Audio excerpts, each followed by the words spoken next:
Hi friends, I am Dr. Pramod Jog, pediatrician from Pune. I am professor of pediatrics at the D.Y. Patil Medical College in Pune, and I have been the former president of the Indian Academy of Pediatrics.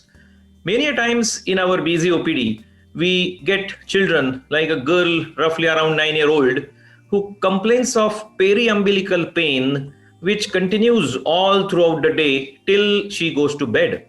But the pain doesn't disturb her during the sleep. The pain is also not associated with defecation, neither with her meals. Child is a bit anxious, and on probing, you find that her parents are separated and she is staying alone with her mother. On examination, there are no findings, and this is a classical case of functional abdominal pain. In the OPD, we get many children with chronic abdominal pain, and what was referred to as recurrent abdominal pain has now been termed as functional abdominal pain. It typically occurs 4 times in a month for 2 months, and that makes around 8 episodes in 2 months.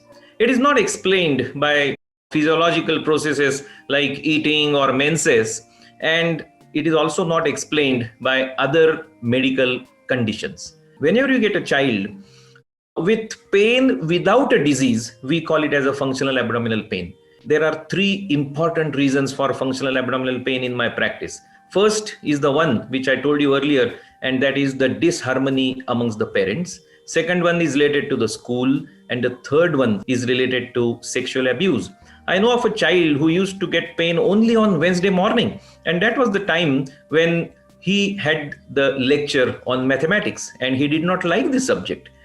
You need little extra time to probe into the history and the examination in the first sitting, and it has to be about 45 to 60 minutes.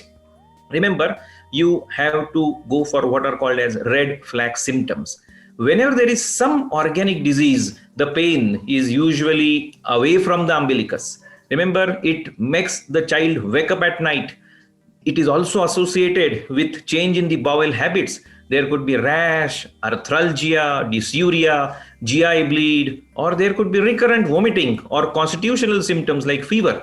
And when you examine these children, they might show you some weight loss or organomegaly, and there could be rash, hernia, and then there could be joint swellings. So, my dear friends, you have to really examine in details.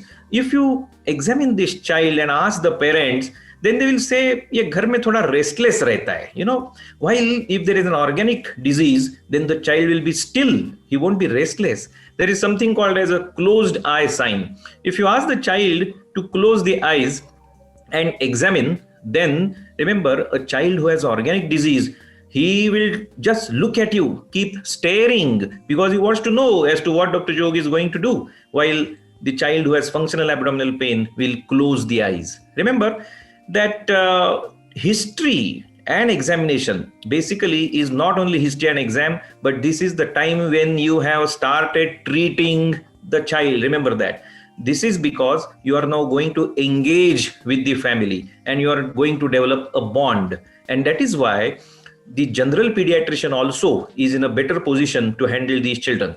Now you'll ask me whether we should go with investigations. Remember, investigations have to be minimum. We don't want to investigate the child to prove normalcy. We want to prove in case if there is any abnormality. Okay. Now in the adult medicine, there is always a trend. Pura checkup karenge. This is not true in children. You cannot subject these children to random set of investigations. We get so many children with USG reports, a CT scan, with mesenteric nodes, and these are not the investigations which are to be just offered like that. Only if you suspect a particular condition, then only you have to investigate. Of course, in select situations, you may require to do the hemogram or ESR or urine routine or a stool routine to find out whether there is a giardia or a urinary tract infection. The management of this condition includes counseling. Imagine there are 10 children running on the playground and all of them fall down. Now the first one will immediately get up and again start running as if nothing has happened, while the last one will keep sitting, wait for someone to pick him up, and then he will make a lot of drama.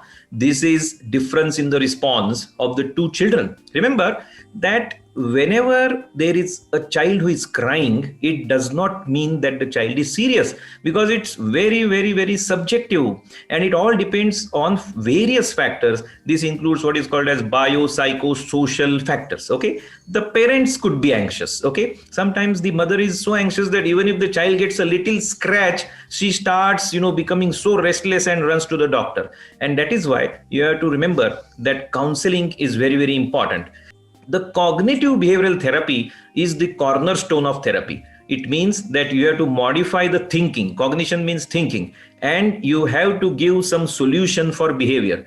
For example, if you go to a restaurant and order for a veg sandwich and the waiter brings a chicken sandwich, then you have to halt the waiter at that moment. Do not accept the chicken sandwich. And this is blocking the thought at its entry. So let us block the thought. Suppose the child doesn't like the topic of mathematics because he gets very little marks. Then you have to modify his thinking, telling him that, see, I will give you a tuition, I will give you some simple examples, and maths will be simpler for you. So slowly and gradually, he gets assurance that now he is being understood. So the thought process changes, and then the behavior changes. Okay, don't say that nothing is wrong with you. Don't worry, it is not severe.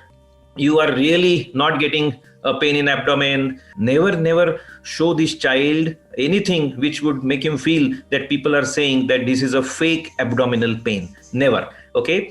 There are experts who say that modification in the gut flora helps these children by reduction of the substance P and reduction in the sensitivity of intestines.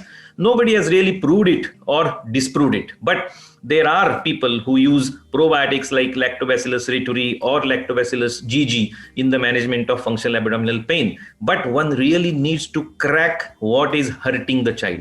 My dear friends, remember FAP has 3 alphabets, and that's functional abdominal pain. But I would say, remember 3 important points. 1, F, never say it is fake. Number 2, A, acknowledge the pain, that there is pain. And number 3, P, maintain the pain diary. Okay. And in addition, remember, lap of the parents is important for this FAP. If parents give more time, if they try to understand by being closer to the children, then management of functional abdominal pain will not be difficult.